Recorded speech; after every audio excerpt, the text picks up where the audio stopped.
Hello tubers, welcome back to the piston alignment workshop. As you can see, I've been busy. Don't know if you remember last time I said that all the gears and everything in here were pretty corroded. So I've cleaned the gear up here on the crankshaft. I've had the clutch basket off and cleaning all of that up. That was in a bad state, so I've done that. One thing that did happen when I took the clutch basket off, the entire clutch assembly came off in one chunk.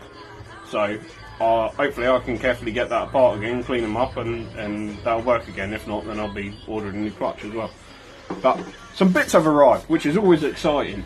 I've got the new filter, as you can see here, from Kawasaki. Nice. That's going to go back on. It's very clean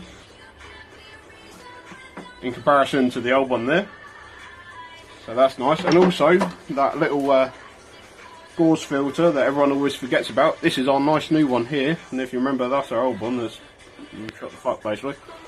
So gonna fit them today. So we'll crack on with that now, see if I can get the clutch apart, and then I'll give you an update of how that goes.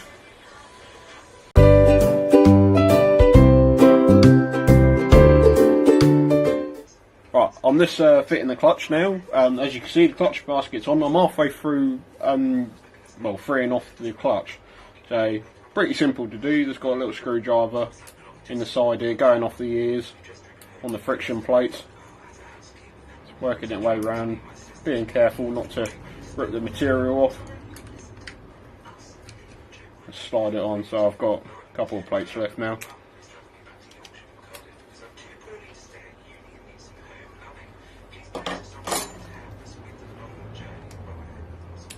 Straightforward like that, being careful. As I said, being careful. Alright. And one more to go.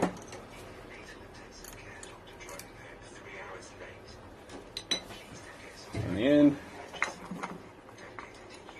Oh, before we put that on, let's put the plunger back in.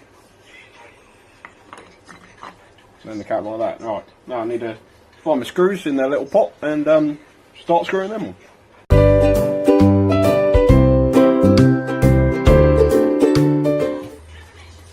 Right, all the retaining bolts are in. I'm just nipping them up now. These don't have to be excessively tight, just enough to hold it in place. That's the last one there. Right, and that's the clutch all freed off and back together. No more corrosion, and that should operate fine. So next we're going to move on to fit in both oil filters.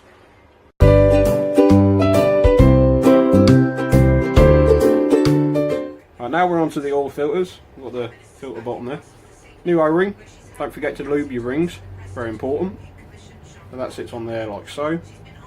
And then on top of this spring that often gets forgotten is a washer. Ours was actually missing this washer when I took it apart. What happens, that goes on, and then this acts as an emergency release valve that if your filter gets blocked up, it pushes down and allows oil to come up through these holes here, bypassing the filter, and then carries on lubricating your engine. So we've got a new one of them. Then your new filter slides like new on there.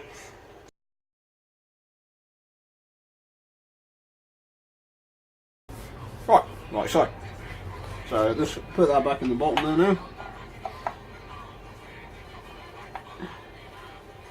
There it goes. Wind that up. Talk amongst yourselves for a minute.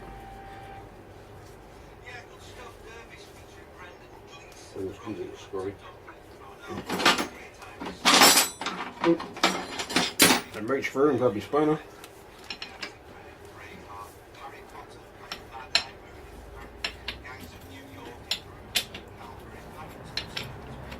Remember, don't over tighten these. They should have an appropriate torque setting. I will check all this before we start it, but we're not quite there yet. So,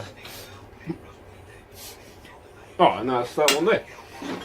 So next we'll get the gauze filter and fit that.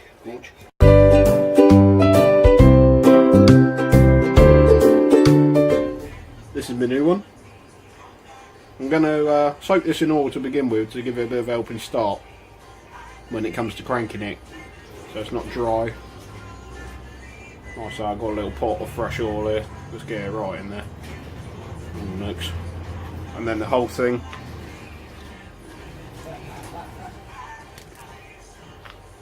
Lube it up nicely. Smother it like that, and then that slides in the hole at the bottom there. It's easier in.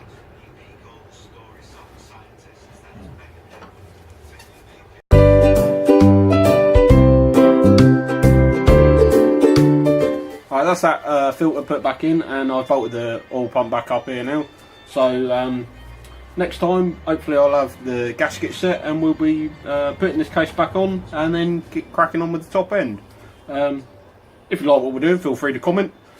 Tell me what a mockery I'm making of this bike or whatever, I don't really mind. Like, subscribe, and can't wait to see you again.